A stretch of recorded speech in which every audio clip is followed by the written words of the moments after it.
दिल्ली की गद्दी के लिए अगले साल होने वाली चुनावी जंग का शंखनाद अभी बेशक नहीं हुआ है, लेकिन इसे लेकर बिसात बिछनी शुरू हो गई है। विपक्षी पार्टियां बीजेपी के खिलाफ लामबंद हो रही है, तो वही बीजेपी भी खामोश नहीं बैठी है। ज्यादा से ज्यादा सीटें झटकने की कवायद में जुटी बीजेपी ने अभी से रणनीतियां बनानी शुरू कर दी है और इस सिलसिले में राजस्थान की पूर्व सीएम वसुंधरा राजे को झारखंड की 4 लोकसभा सीटों का जिम्मा सौंपा गया है। पेश है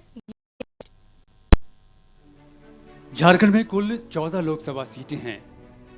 अगर पिछले लोकसभा चुनाव की बात करें तो 12 सीटें एनडीए की झोली में गई थीं।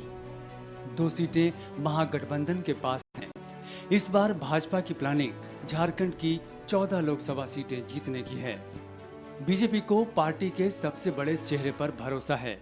उम्मीद ये है कि मोदी की अगुवाई वाली केंद्र सरकार के कामकाज से प्रभावित मतदाता एक दफे फिर सत्ता की कुंजी भाजपा को ही सौंपेंगे। बावजूद इसके पार्टी के रणनीतिकारों ने अभी से चक्रव्यूह बनाना शुरू कर दिया। झारखंड की 4 सीटों पर जीत मुकम्मल कराने के लिए राजस्थान की दिग्गज वसुंधरा राजे सिंधिया जल्द ही यहां का दौरा करने वाली हैं। वो कार्यकर्ताओं को जीत का मंत्र बताएंगी। केवल चुनाव आता है तो कार्यक्रम नहीं होता है। लगातार जनता के बीच में और संगठनिक काम लगातार चलता है। आज 4 लोकसभा में राजस्थान की पूर्व सीएम वसुंधरा राजे सिंधिया जी आ रही हैं और लोकसभा स्तरीय पार्टी का कार्यकर्ता सम्मेलन होना है। उसी निमित्त और संगठन को मजबूत करने के लिए वो आ रहे हैं और झारखंड की धरती पर उनका स्वागत है। और 14 का 14 लोकसभा इस बार भारतीय जनता पार्टी जीतेगी। बीजेपी किसी भी कीमत पर कुछ भी खोने को तैयार नहीं है। पार्टी पूरे देश में अभी से अपनी हवा बनाने में सिरे से जुट गई है। एक तरफ बीजेपी प्रधानमंत्री नरेंद्र मोदी के 9 वर्ष पूर्ण होने पर पूरे देश भर में कार्यक्रम चला रही है। इसी के तहत झारखंड राज्य में भी कार्यक्रम तय किए गए हैं। लगातार सिर्फ नेताओं का दौरा झारखंड के अलग अलग जिलों में हो रहा है।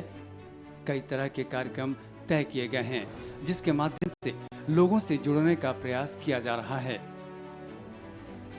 बीजेपी की इस कवायद से विपक्षी खेमे में खलबली है। दावा यह है कि लाख कोशिश के बावजूद झारखंड में बीजेपी को इस बार मुंह की ही खानी पड़ेगी।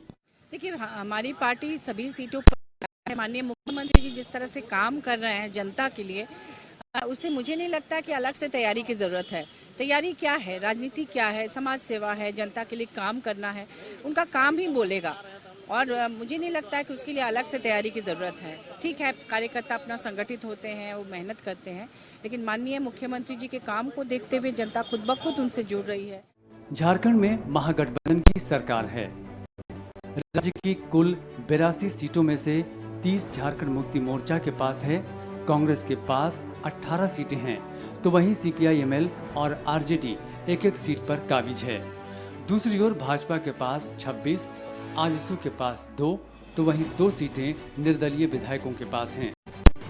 बहरहाल महागठबंधन की कोशिश लोकसभा सीटों पर काबिज होने की है। महागठबंधन महंगाई और बेरोजगारी जैसे मुद्दों पर बीजेपी को घेरने की योजनाएं बना रहा है। महंगाई, बेरोजगारी से देश की जनता त्रस्त है। अब ये लोग लाख प्रयास कर ले, देश की जनता अब इनके साजिश में, इनके षड्यंत्र में और इनके झांसे में अब फंसने वाली नहीं है। लाख कुछ भी कर ले, कोई फर्क नहीं पड़ता। झारखंड की जनता काफ़ी संवेदनशील है और झारखंड की जनता एक आगाज भी करने का काम करेगी। अब भारतीय जनता पार्टी के किसी भी नेताओं के ऊपर इस राज्य की जनता और देश की जनता भरोसा करने वाली नहीं। चुनाव आते हैं, राजनीतिक पार्टियां अपना दमखम दिखाने में जुट जाती हैं। दलित, शोषित, वंचित और किसान मजदूर जैसे अल्फाज भी मौजू हो उठते हैं। देखना दिलचस्प होगा कि इस जंग में कौन सा मुद्दा जोर पकड़ता है और कौन सी पार्टी जनता का नब्ज कितना टटोल पाती हैं।